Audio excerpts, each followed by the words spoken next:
ಹರೇ ರಾಮ. ಕರುಣರಸದ ಕೋಡಿ ಬರಿವ ಕಟಾಕ್ಷದ ಪರತತ್ವ ಬರುಪ ವಾಲಾಪದ ವರಪುಣ್ಯಮಯ ಶರೀರದ ನಿರಾಭಾರಿ ಗುರುವಿರಲೆನ್ನ ಮಾನಸದಿ ಆ ಸದ್ಗುರುವಿರಲಿ ಎಲ್ಲರ ಮಾನಸದಿ.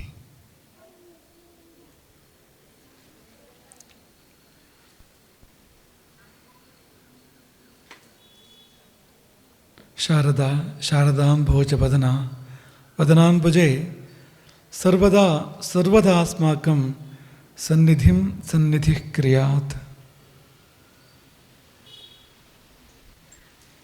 ಮೊದಲಾಗಿ ನಾವು ಅನುದಿನವೂ ಪೂಜಿಸುವ, ನೀವೆಲ್ಲ ಅನುಕ್ಷಣವೂ ಸ್ಮರಿಸುವ ಶ್ರೀ ಸೀತಾರಾಮಚಂದ್ರ, ಚಂದ್ರಮೌಳೀಶ್ವರ, ರಾಜರಾಜೇಶ್ವರಿಯ ಮೊದಲಾದ ದೇವತೆಗಳ ಸಮೂಹವನ್ನು ಸ್ಮರಿಸಿ, ವಿದ್ಯಾದಿ ದೇವತೆ ಸರಸ್ವತಿಯನ್ನು ಕೂಡ ಭಾವಿಸಿ, ಈ ಒಂದು ವಿಶಿಷ್ಟ ಸಂದರ್ಭ, ಒಂದು ಘಟ್ಟ, ಹೊಸ ಕಟ್ಟಡವೊಂದು ಲೋಕಾರ್ಪಣೆ ಆಗ್ತಾ ಇದೆ ನಮ್ಮ ಭಾರತೀಯ ವಿದ್ಯಾಲಯದ ಪರಿಸರದಲ್ಲಿ. ಈ ಶುಭ ಸಂದರ್ಭದಲ್ಲಿ ಆಶೀರ್ವಾದದ ಕೆಲವು ಮಾತುಗಳನ್ನು ಆಡಬಯಸ್ತೇವೆ. ಸಿಹಿಯಾದ ವಸ್ತುವೇ ಒಮ್ಮೆ ಸಿಕ್ಕಿದಂತಾಗಿ ಸಿಕ್ಕದೆ ಪುನಃ ಸಿಕ್ಕಿದರೆ ಅದು ಹೆಚ್ಚು ಸಿಹಿ ಅಂತ ಅನ್ನಿಸ್ತದೆ, ಹೆಚ್ಚು ರುಚಿ ಅಂತ ಅನ್ನಿಸ್ತದೆ. ನೇರವಾಗಿ ಸಿಕ್ಕಿದಾಗಲೂ ನಮಗೆ ಸಂತೋಷ ಆಗಬಹುದು, ಆದರೆ ಒಂದು ಸಾರಿ ಅದು ಇಲ್ಲ ಅಂತ ಅನಿಸಿ ಮತ್ತೆ ಇದೆ ಅಂತಾಗುವಾಗ ಎಷ್ಟೋ ಮಿಗಿಲಾದ ಸಂತೋಷವನ್ನು ಅದು ಕೊಡ್ತದೆ. ಈಗ ಒಂದು ನಮ್ಮ ಮುದ್ದಿನ ಮಗು ಅಂತ ಅಂದ್ಕೊಳ್ಳಿ ನೀವು, ಉದಾಹರಣೆಗೆ. ಆ ಮಗು ಕಳೆದು ಹೋಗಿ ಸಿಕ್ಕಿದರೆ ಆಗುವ ಸಂತೋಷವೇ ಬೇರೆ ಅಂತ. ನಿತ್ಯ ಮಗು ಸಿಗುವಾಗ ಆಗುವ ಸಂತೋಷ ಬೇರೆ, ಒಮ್ಮೆ ಮಗು ನಮಗೆ ಇಲ್ಲ ಅಂತಾಗಿ ಮತ್ತೆ ಅದು ಸಿಗುವಾಗ ಆಗುವಂಥ ಸಂತೋಷ ಅದು ವರ್ಣನೆಗೆ ಮೀರಿದ್ದು ಅಂತ. ಹಾಗಾಗಿ ಮಡಿಯಾಳರು ಹೇಳಿದ ಹಾಗೆ ಈ ಕಾರ್ಯಕ್ರಮ ಮತ್ತೆ ಆಗುವಾಗ ತುಂಬ ಇದರ 10 ಪಾಲು ಹೆಚ್ಚು ಸಂತೋಷ ಕೊಡ್ತದೆ, ಹೆಚ್ಚು ನೆಮ್ಮದಿ ಕೊಡ್ತದೆ ಅಂತ ಅವ್ರು ಏನು ಹೇಳಿದ್ರೋ ಅದು ಅಕ್ಷರಶಃ ಸತ್ಯ ಎಂಬುದಾಗಿ ನಾವು ಭಾವಿಸ್ತೇವೆ. ನಮಗೂ ಕೂಡ ಒಂದು ಭಾರ ಇಳಿದ ಅನುಭವ, ಹೃದಯ ಹಗುರಾದ ಅನುಭವ.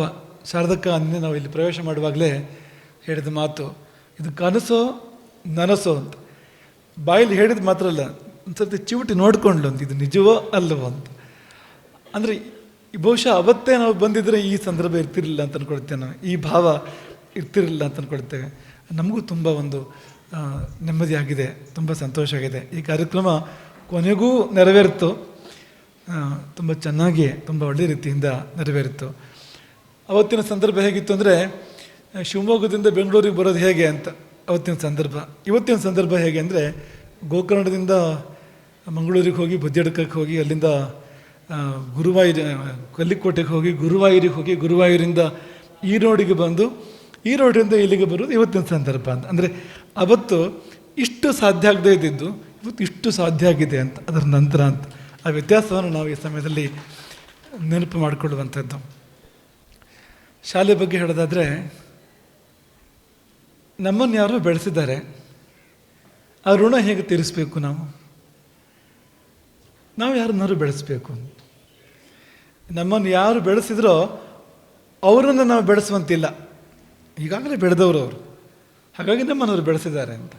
ಅವರನ್ನು ನಾವು ಬೆಳೆಸಲಿಕ್ಕೆ ಸಾಧ್ಯ ಇಲ್ಲ ನೋಡಿ. ಹಾಗಾದರೆ ಈ ಋಣ ತೀರುವುದು ಹೇಗೆ ಅಂದರೆ, ನಾವು ಬೇರೆ ಯಾರನ್ನು ಬೆಳೆಸಿದಾಗ ಆ ಋಣ ತೀರುವಂಥದ್ದು. ಯಾರು ಒಬ್ಬರನ್ನು ಬೆಳೆಸಿದ್ರಲ್ಲ, ನೂರಾರು ಮಂದಿಯನ್ನು ಬೆಳೆಸಬೇಕು, ಸಾವಿರಾರು ಮಂದಿಯನ್ನು ಬೆಳೆಸಬೇಕು. ಈ ಸೃಷ್ಟಿಯ ಕ್ರಮ ಹಾಗೆ ಅಂತ.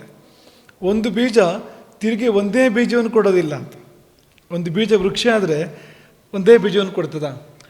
ಅದು ವ್ಯಾಪಾರ ಅಲ್ಲ ಅಂತ, ಅದು ಲೆಕ್ಕಾಚಾರ ಅಲ್ಲ ಅದು ಅಂತ.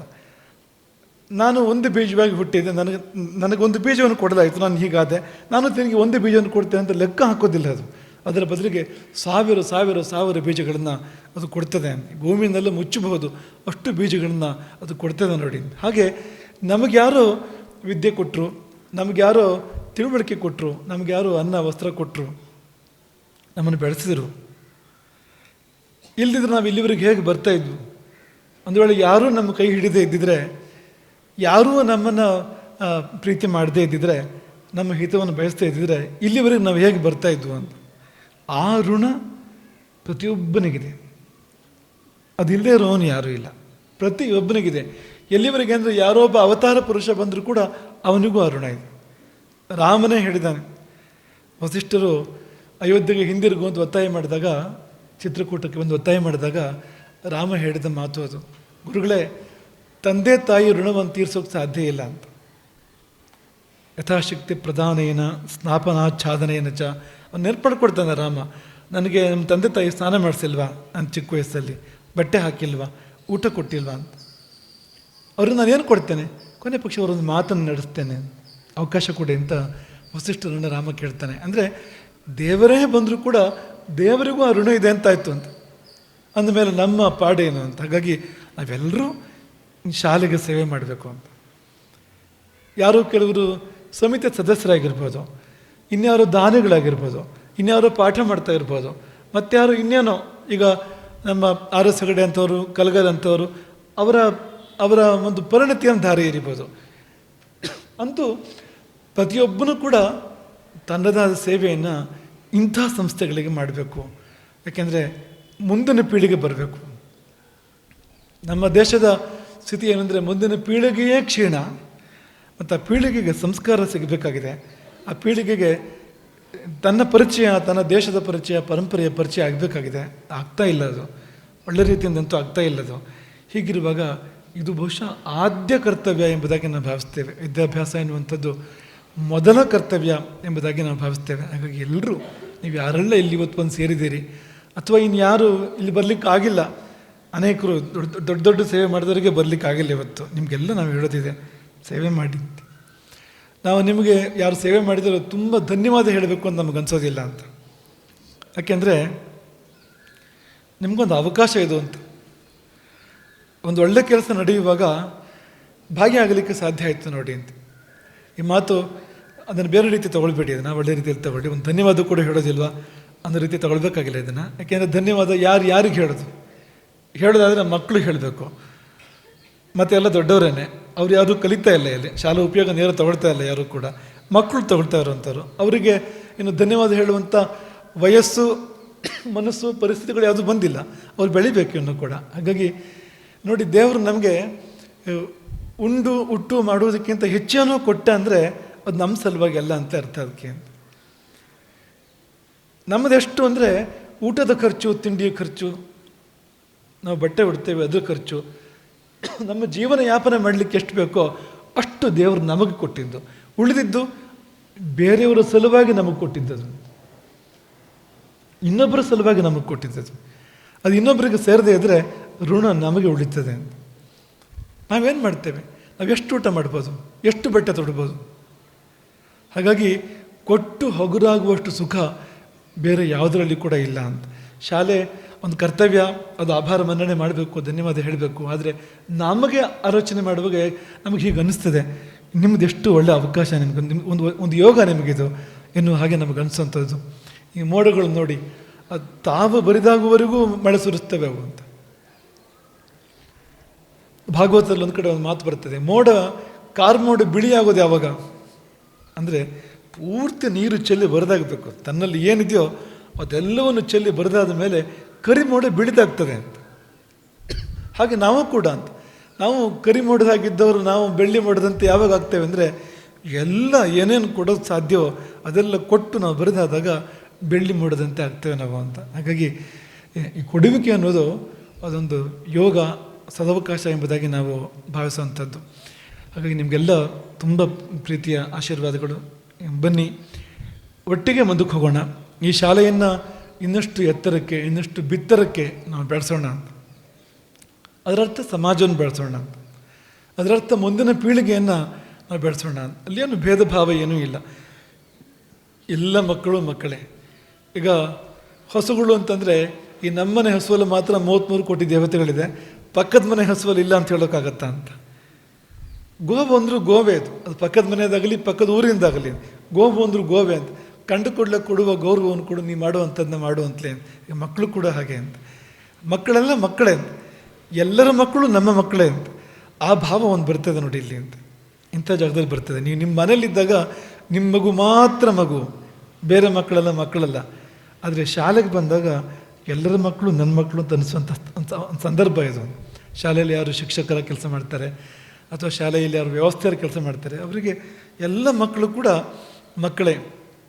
ವರ್ಷ ನಮಗೆ ಆಗ ವಿವರಣೆ ಕೊಡ್ತಾ ಇದ್ದಾಗ ಅಂದರೆ ಒಂದು ಅವಕಾಶ ಮಾಡ್ತೇವೆ ನಾವು, ಆಪ್ತ ಸಲಹೆಗಾರರು ಮತ್ತು ಮುಖ್ಯೋಪಾಧ್ಯಾಯರು ಮಧ್ಯೆ ಕೂತ್ಕೊಂಡು ಸುತ್ತ ಮಕ್ಕಳು ಕೂತ್ಕೊಂಡು ಆ ಮಕ್ಕಳೆಲ್ಲ ತಮಗೇನು ಒತ್ತಡ, ತಮಗೇನು ಕಷ್ಟ ಅನ್ನೋದನ್ನು ಹೇಳ್ಕೊಳ್ತಾರೆ. ಹೇಳ್ಕೊಳ್ಳೋಕೆ ಅವಕಾಶ ಇದೆ. ಇದೇನು ಅಂದರೆ ಇದೊಂದು ರೀತಿ ತಾಯಿ ಮಗುವಿನ ಸಂಬಂಧ, ಒಂದು ರೀತಿ ಮನೆ ವಾತಾವರಣ ಇದು. ಮನೆಯಲ್ಲಿ ಮಕ್ಕಳು ನಿರಾತಂಕವಾಗಿ ಹೇಳ್ಕೊಳ್ತೇವೆ.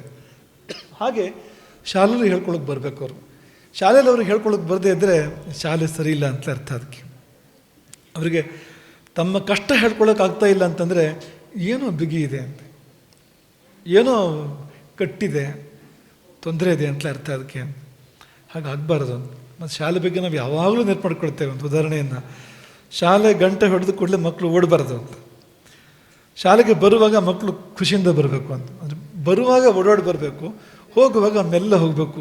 ಇದು ಯಾವಾಗ ಆಗುತ್ತೋ, ಉದಾಹರಣೆ ಹೇಳ್ತಾ ಇರುವಂಥದ್ದು ಅಷ್ಟೇ ಇದು. ಇದರ ಸಾರ ತಗೊಳ್ಳಿ, ಇದರ ಸಂದೇಶ ತಗೊಳ್ಳಿ ನೀವು. ಅಂದರೆ ಶಾಲೆ ಅನ್ನೋದು ಒಂದು ಆನಂದದ ಕೇಂದ್ರ ಆಗಬೇಕು, ಆಗಲೇ ಮಕ್ಕಳು ಕಲಿಯೋದು ಅಂತ. ಆನಂದದ ಕೇಂದ್ರ ಆಗದೇ ಇದ್ದರೆ ಅವು ಕಲಿಯೋದಿಲ್ಲ ಮಕ್ಕಳು. ಅವು ನಿಮ್ಗೆ ಉತ್ತರ ಕೊಡ್ಬೋದು, ಅಂದರೆ ನೀವು ಕೊಟ್ಟಿದ್ದನ್ನು ಇಟ್ಟುಕೊಂಡು ನೀವು ಕೇಳಿದಾಗ ವಾಪಸ್ ನಿಮ್ಗೆ ಕೊಡ್ತೇವೆ ಅಂತ. ಅವು ಒಳಗೆ ಹೃದಯಕ್ಕೆ ತೊಗೊಳ್ತೇವೆ ಅಂತ ಏನಲ್ಲ, ಅದು ಆಳಕ್ಕೆ ತೊಗೊಳ್ತೇವೆ, ಆತ್ಮಕ್ಕೆ ತೊಗೊಳ್ತೇವೆ ಅಂತ ಏನಲ್ಲ.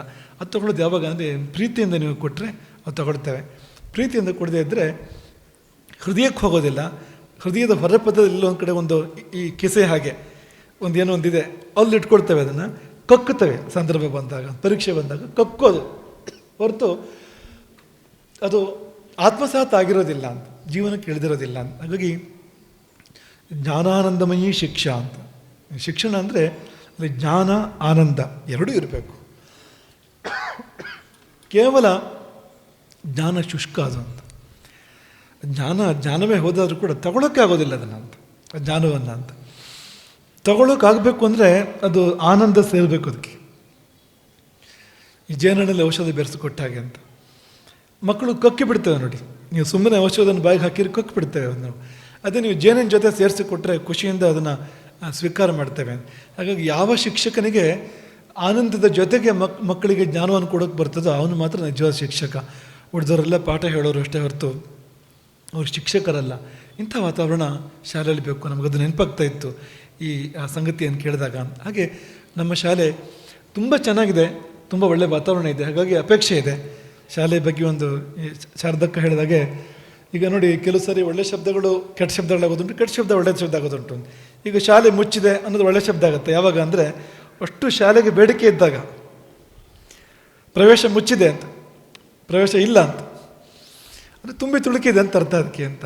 ಅಂಥ ಸಂದರ್ಭ ನಮ್ಮ ಶಾಲೆಗೆ ಬಂದಿದೆ ಅನ್ನೋದು ತುಂಬ ನಮಗೆ ಸಂತೋಷವನ್ನು ಕೊಡುವಂಥದ್ದು, ನಮಗೆ ಸಾರ್ಥಕ ಅಂತ ಅನ್ನಿಸ್ತದೆ. ಈ ದೊಡ್ಡ ಗುರುಗಳು ಈ ಭೂಮಿಯನ್ನು ಸಂಪಾದನೆ ಮಾಡಿದ್ದು, ಮಠಕ್ಕಾಗಿ ಭೂಮಿಯನ್ನು ದೊಡ್ಡ ಗುರುಗಳು ಸಂಪಾದನೆ ಮಾಡಿದ್ದು, ನಾವು ಸಂಪಾದನೆ ಮಾಡಿದ ಭೂಮಿ ಅಲ್ಲ ಇದೇನು.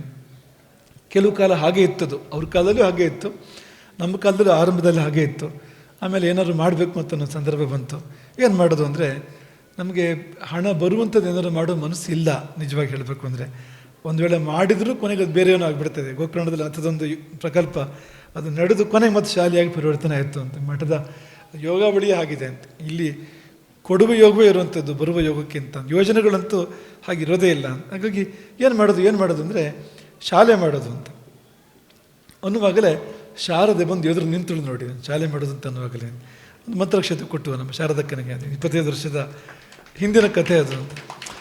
ಅದು ಇಲ್ಲಿವರೆಗೆ ಬಂದಿದೆ.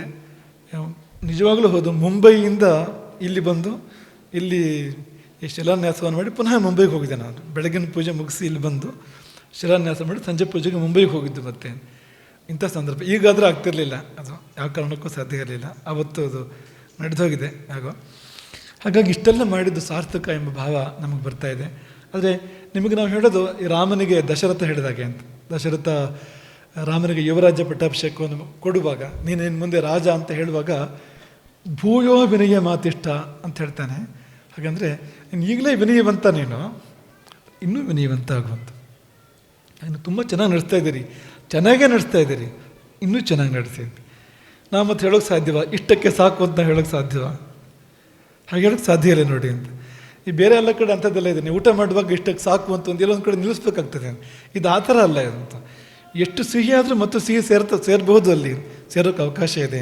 ಹಾಗಾಗಿ ಇನ್ನಷ್ಟು ಸಿಹಿಯನ್ನು ಈ ಶಾಲೆಗೆ ತುಂಬಿ, ಮತ್ತು ಈ ಶಾಲೆ ಒಂದು ಭಿನ್ನವಾದ ಶಾಲೆ ಆಗಬೇಕು. 10ರೊಟ್ಟಿಗೆ 11 ಆಗಬಾರ್ದು. ಆ ಭಿನ್ನತೆ ಏನು ಅಂದರೆ, ನಾವು ನಮ್ಮ ಪರಂಪರೆಯನ್ನು ಕೊಡ್ತೇವೆ, ಅದೇ ಭಿನ್ನತೆ. ಬೇರೆ ಶಾಲೆಗಳು ಪರಂಪರೆಯನ್ನು ಕೊಡ್ತಾ ಇಲ್ಲ. ಅವು ಹೊಟ್ಟೆಪಾಡಿಗೆ ಏನ್ಬೇಕು ಅದನ್ನು ತುಂಬ ಕೊಡ್ತೇವೆ, ಹಣ ಗಳಿಕೆಗೆ ಏನ್ಬೇಕು ಅಂಥದ್ದನ್ನು ತುಂಬ ಕೊಡ್ತೇವೆ. ನಾಳೆ ಸಮಾಜದಲ್ಲಿ ಆಢ್ಯ ಆಗಬೇಕು, ಅದಕ್ಕೆ ಏನು ಬೇಕು ಅಂಥದ್ದನ್ನು ಕೊಡ್ತೇವೆ. ನಾವು ಅದನ್ನು ಕೊಡೋದು ಬೇಡ ಅಂತ ಹೇಳೋದಿಲ್ಲ, ಅದು ಬೇಕು. ಹೊಟ್ಟೆ ಕೊಡೋ ಒಂದು ಇದೆಯಲ್ಲ, ಹೊಟ್ಟೆಯನ್ನು ಕತ್ತರಿಸಿ ತೆಗೀರಿ ಅಂತ ಹೇಳೋಕ್ಕಾಗೋದಿಲ್ಲ, ಅದು ಬೇಕು ಅದು. ಆದರೆ ಅದಕ್ಕಿಂತ ಮುಖ್ಯವಾಗಿ ಆತ್ಮಕ್ಕೆ ಏನು ಬೇಕು ಅದನ್ನು ನಾವು ಕೊಡ್ತೇವೆ, ಹೃದಯಕ್ಕೆ ಏನು ಬೇಕು ಅದನ್ನು ಕೊಡ್ತೇವೆ.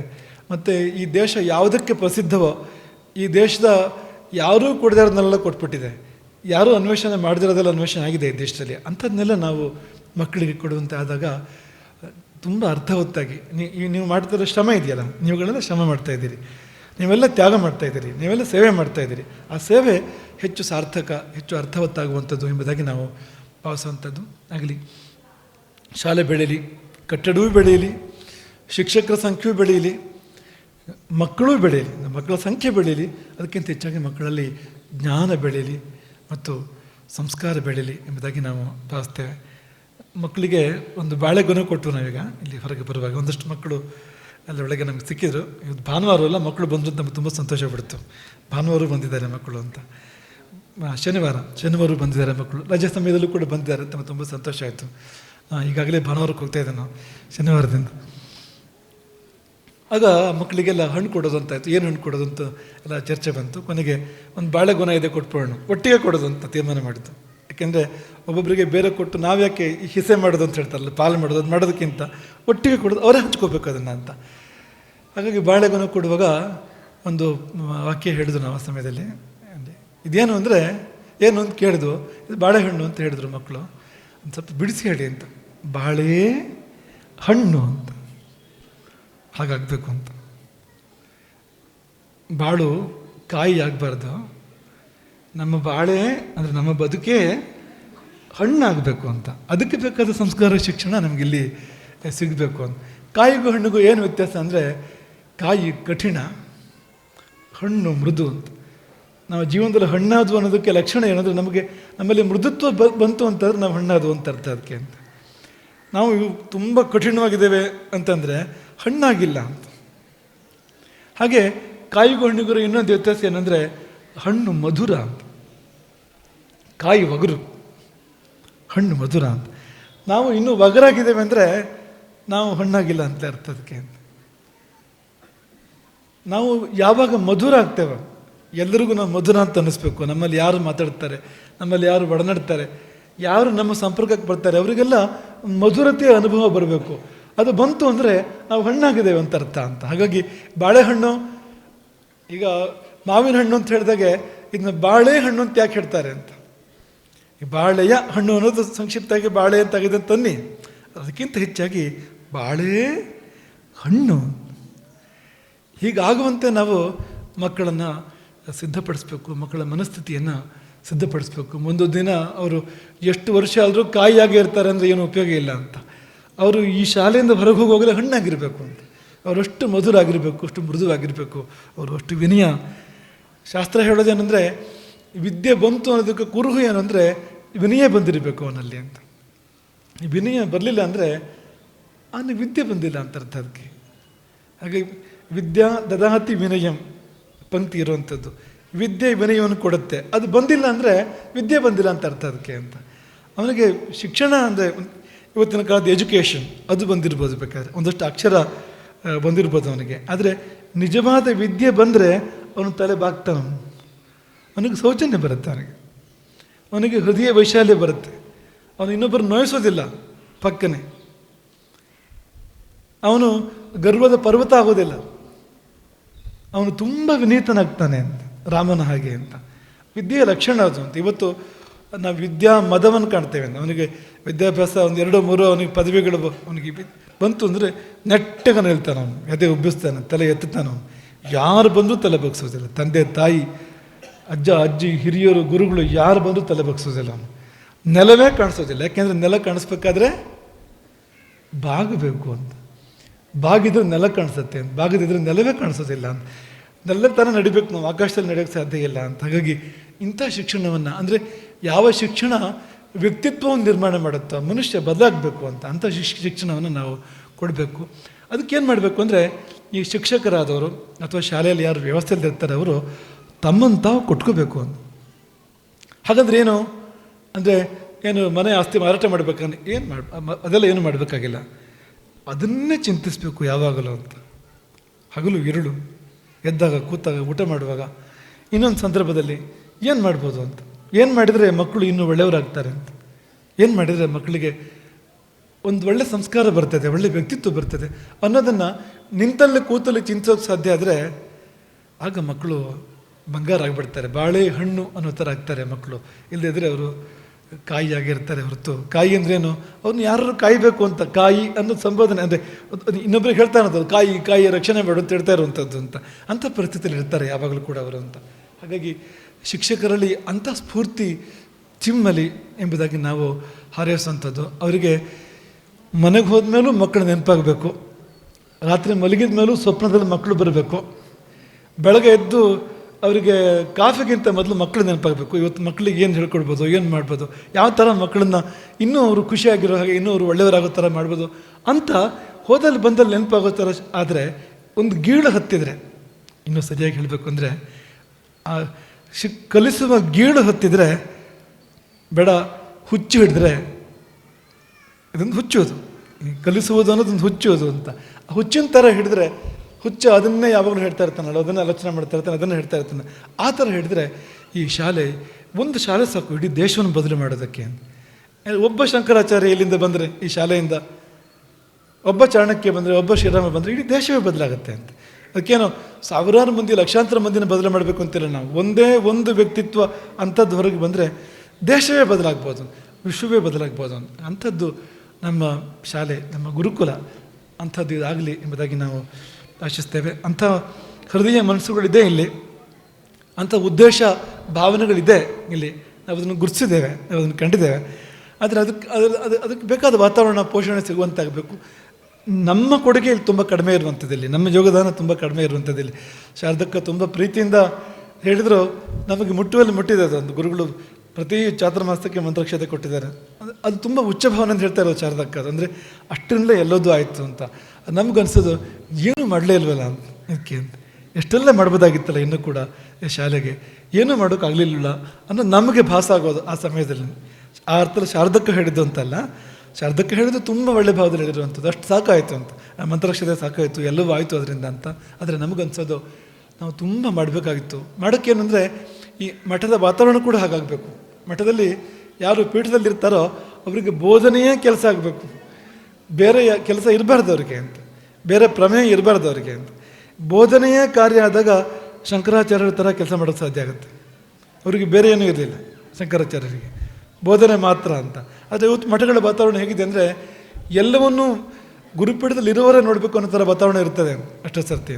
ನಮ್ಮಲ್ಲಿ ಒಳ್ಳೆ ತಂಡ ಇದೆ, ಒಳ್ಳೆ ಹುಡುಗರಿದ್ದಾರೆ, ತುಂಬ ಶ್ರಮ ಮಾಡ್ತಾರೆ, ಕೆಲಸ ಮಾಡ್ತಾರೆ, ಎಲ್ಲವೂ ನಿಜ.